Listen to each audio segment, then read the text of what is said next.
네, 이 팬데믹 기간 동안에 캘리포니아주 커뮤니티 칼리지 등록률이 크게 떨어진 것으로 나타나 일부 대학들은 위기에 처했다라는 평가가 나오고 있습니다.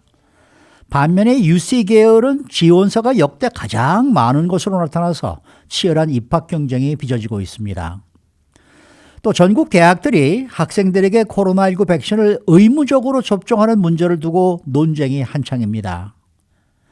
LA에서는 오늘부터 코로나19 사망자에 대한 장례 비용 지원 신청을 접수하기 시작합니다. 박현경 기자. 네, 안녕하십니까. 캘리포니아주의 커뮤니티 칼리지의 등록률이 아주 심하게 떨어졌다라는 소식인데요. 네, 그런 현상은 캘리포니아주 전역에서 나타나고 있습니다. 네. 북가주부터 남가주 샌디에고까지 많은 커뮤니티 컬리지의 등록률이 팬데믹 기간 크게 감소했는데요. 네. 어느 정도냐면 학교 캠퍼스를 앞으로 계속 열 수 있을지 미래를 위협할 정도입니다. 네. 지난해 가을학기 캘리포니아주 전역의 커뮤니티 컬리지에 등록한 학생은 그 1년 전인 2019년 가을학기에 비해서 26만 명 이상이 감소했습니다. 비율로 따지면 16.8%가 줄어든 겁니다. 네. 캘리포니아주 커뮤니티 컬리지 시스템은 풀타임과 파타임 학생 200만 명 정도로 전국에서 가장 규모가 크고요. 네. 지난 10년 동안 그 수준이 거의 변함없이 유지돼 왔는데요. 그런데 팬데믹 시기 시작된 지난해 급격하게 규모가 줄어들었습니다. 이 커뮤니티 칼리지 등록률이 17%가 내려갔지만은 또 미래가 위협적인 일부 대학들은 등록률이 더 큰 폭으로 감소했다는 소식이에요. 네, 그렇습니다. 비영리 교육기관 에드솔스가 전체 116개 커뮤니티 컬리지들 가운데 지난해 가을 학기 등록 관련 자료가 나온 111곳을 분석해 봤는데요. 네. 그 결과 전체 105곳 대학들의 등록률이 하락했습니다. 네. 이 가운데 35곳은 등록률이 최소 20% 이상 떨어졌습니다. 큰일 났네. 심지어 어떤 곳은 등록률이 50% 이상 감소하기도 했습니다. 반이로 떨어졌다는 얘기네요. 네, 절반도 채 안 됐다는 거죠. 반대로 등록률이 늘어난 커뮤니티 컬리지는 단 6곳에 불과했습니다. 네. 지역별로 등록률이 가장 컸던 대학들을 중심으로 좀 살펴볼까요? 네, 앞서 50% 이상 등록률이 감소했다는 곳은 캘리포니아주의 가장 북쪽 끝자락에 위치한 컬리지 오브 시스큐로 56% 학생들을 잃었습니다. 와우. 전체 학생이 3,095명으로 원래 그렇게 큰 대학은 아닙니다만 네. 작년 가을 학기엔 1,353명으로 줄었습니다. 네. 그다음 두 번째로 타격을 입은 대학이 센트럴 밸리에 있는 리들리 컬리지인데요. 네. 39.5% 4,381명이 등록을 덜했고요. 네. 그다음 세 번째 타격이 컸던 곳이 바로 이곳 오렌지 카운티에 있는 산타에나 컬리지였습니다. 34% 등록률이 하락했는데 11,971명 학생들이 등록을 적게 한 겁니다. 네. 그렇게 비율이 아닌 학생 수로만 따져보잖아요. 그럼 캘리포니아주에서 가장 많은 학생들이 등록을 적게 한 것으로 나타났습니다. 네 번째는 샌디에고 카운티에 있는 미라코스타 컬리지인데 28%, 4천여 명이 등록을 덜했고요. 그래서 지금 쭉 보면 인구가 상대적으로 좀 적은 외곽 지역에 있는 그런 대학들의 등록률이 상대적으로 많이 감소했고요. 네. 타격이 심했다는 평가입니다. 이 대학을 등록하지 않은 학생들 가운데 눈에 띄는 부분이 있다는 것은 어떤 내용입니까? 커뮤니티 컬리지 등록에 있어서 가장 많이 등록을 안 한 학생들을 살펴보니까 성별로는 남학생이 더 많았고요. 아하. 또 연령대로는 좀 더 나이가 든 학생들이 더 많았습니다. 네, 네. 그렇게 이미 부모가 된 경우 아하. 대학 등록을 많이 이번에 하지 않은 것으로 조사됐습니다. 그러니까 애가 있는 학생들은 네네. 등록을 좀 안 하고 있다. 아무래도 이번에 차일드 케어 센터들이 그렇겠죠. 문을 닫으면서 그렇겠죠. 영향이 있었을 것 네, 같고요. 네, 네. 그리고 또 인종별로도 나눠봤더니 흑인, 라티노, 네이티브 아메리칸, 원주민 학생들이 네, 많았습니다. 그래서 이번에 LA 타임스와 인터뷰한 올해 22살 안토니오 솔로리오란 남학생은 원래 LA 카운티에 있는 마운트 샌 안토니오 컬리지에 다니다가 다시 돌아가지 않기로 했는데요.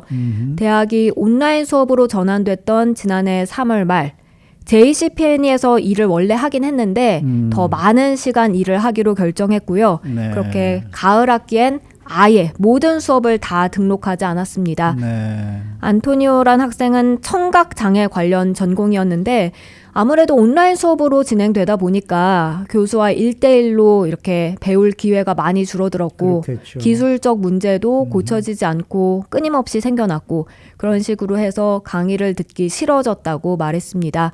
안토니오는 그렇게 다시 대면 수업이 재개되면 아하, 그때 대학에 그때 돌아갈 들어가겠다. 것이라고 했습니다. 그런데 그렇게 대학에 다시 등록을 하더라도 이전과는 다른 계획을 세울 것이라고 하겠다. 이건 또 무슨 내용이에요? 네, 이 안토니오는 이제 영리대학에 등록해볼까. 연기? 영리대학이요. 아, 영리? 네네. 거기에 등록할까 고민 중인데, 아하. 그러니까 고등학교 때는 학생들이 그저 다 주변에서 대학 가야 한다. 그리고 다들 가니까 그냥 따라갔다면, 이번엔 좀 잠깐 쉬면서 일을 해보니, 졸업하고 확실히 취직할 수 있는 길이 좀 더 보장된 네. 그런 대학을 가고 싶어진 이게 겁니다. 뭐 사립대학이니 뭐 이런 걸 얘기하는군요. 네네, 맞습니다. 네. 그래서 지금 하고 있는 일도 그렇게 나쁘진 않고 그 길로 계속 나아가면서 경력을 더 쌓을 수도 있고 이런 점들까지 다 고려해서 대학을 다시 가더라도 가겠다는 겁니다. 이렇게 추세가 변하다가 보니까 일부 커뮤니티 대학들은 전략을 잘 세우지 않으면 안 되게 생겼네요. 네, 맞습니다. US 교육대학의 타티아나 멜구이조 교수는 대학교들이 학생들이 다시 되돌아오게끔 창의적인 방법을 찾아야만 한다고 밝혔습니다. 그렇겠죠. 만약 그렇게 하지 않는다면 학생들을 영구히 잃어버릴 수 있다고 했는데요. 학생들이 다시 등록할 수 있게끔 한층 적극적으로 학생들에게 다가가야 한다고 강조했습니다. 네. 캘리포니아주 커뮤니티 컬리지 총장 사무실의 폴 페이스트 공보관도 크게 하락한 등록률을 다시 안정화시키지 못한다면 향후 위험이 있을 수도 있다고 지적했습니다. 그렇겠네요. 이처럼 커뮤니티 칼리지 대학 등록률은 눈에 띄게 하락한 반면에 UC 계열은 또 오히려 입학 지원이 크게 증가했다는 그런 얘기예요. 네. 역대급으로 입학 지원이 글쎄요, 가장 말이에요. 많았습니다. 네. 입학 정원은 4만 6천 명 정도인데 이를 놓고 20만 명 이상의 학생들이 지원을 해서 경쟁을 벌였습니다. 그래서 입학 경쟁은 더 치열해질 수밖에 없었는데요. GPA 4.3, AP와 Honor 클래스 8개 정도를 듣고 방과 후 활동에서도 리더 역할을 해왔다는 한 여학생은 UC 계열 7개 대학에 지원서를 냈는데요. 근데 UC 멀시드 빼고 나머지 다 불합격이나 아니면 대기자 명단 통보를 받았다 하니까요. 얼마나 어려운지 잘 보여주는 듯합니다. 근데 왜 그렇게 UC 계열의 지원자가 늘어난 거예요? 아시겠습니다만 팬데믹 기간이 예전에는 꼭 봐야만 했던 시험을 이제는 더 이상 보지 않아도 지원을 할 수 있게 변경시켰죠. 그만큼 많은 학생들의 입학 장벽이 낮아진 겁니다. 쉽게 들어갈 수 있다는 얘기네. 네, 지원 자체를 더 많이 할 수 있게 된 거죠. 그렇게 실제로 많은 학생들이 지원을 했는데요. 그러다 보니 더 많은 불합격자가 생겨날 수밖에 없고요. 많은 학생들이 불합격 통보에 가슴 아파하고 있습니다. 특히 어느 학생들이 합격 레터를 받는지 그 부분에 혼돈스러워하는 학생들이 점차 많아지고 있는 분위기입니다. UC 계열 입학률이 어느 정도로 되는지 나와 있나요? UC 계열 같은 경우에는 공식적인 그런 입학 관련 정보를 여름 전에 공개하진 않습니다. 근데 일부 다른 사립학교들 경우 나와 있는 게 있는데요. 네. 여기도 보면 입학률이 역대 최저를 기록하고 있습니다. 한인 학생들도 많이 지원하고 재학하는 USC를 보면 입학률이 12%에 불과한데요. 작년에는 16%에서 12%로 떨어진 거고요. 네. 그리고 2021년 가을 학기 무려 7만 1천여 명이 지원했다 해요. 이건 역대 가장 많은 지원이 있었던 거고요. 그 가운데 합격한 학생은 8,800여 명뿐이었습니다. 네. 그리고 동부 쪽 아이비리그로 가보면 하버드 3.4%, 컬럼비아대 3.7%, 또 예일대 4.6% 등으로 입학률이 줄어들었습니다. 네. 자, 마지막 소식인데 전국 대학들이 학생들에게 백신을 의무적으로 접종하는 문제를 두고 지금 논쟁이 일고 있습니다. 네, 먼저 학생들의 백신 접종을 의무화시킨 대학들이 여러 생겨나고 있습니다. 네. 러커스 대학, 브라운대, 코넬대, 또 노스 이스턴대 등이 오는 가을 학기에 대면 수업 진행하기 위해서 학생들의 코로나19 백신 접종을 의무화시켰습니다. 브라운대는 정당한 사유 없이 백신을 접종하지 않은 학생들의 경우엔 온라인 수업을 듣겠다는 청원서나 휴학계를 제출해야 할 것이라고 밝혔습니다. 이들 대학은 가을 학기를 시작하기 전까지 캠퍼스 내 집단 면역을 형성하고 강의실과 기숙사에 적용된 제한 조치를 완화시킬 수 있게 되길 바란다고 했는데요. 하지만 반대로 디켄스 노스 다코타 주립대와 다트머스 대학처럼 학생들에게 백신 접종 선택권을 넘긴 대학들도 있습니다. 네.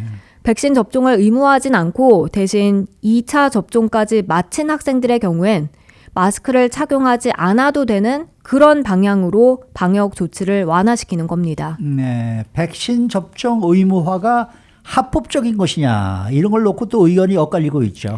네, 이 노스 이스턴대는 백신 접종 의무화가 법적으로 문제될 게 없다는 입장을 나타냈습니다.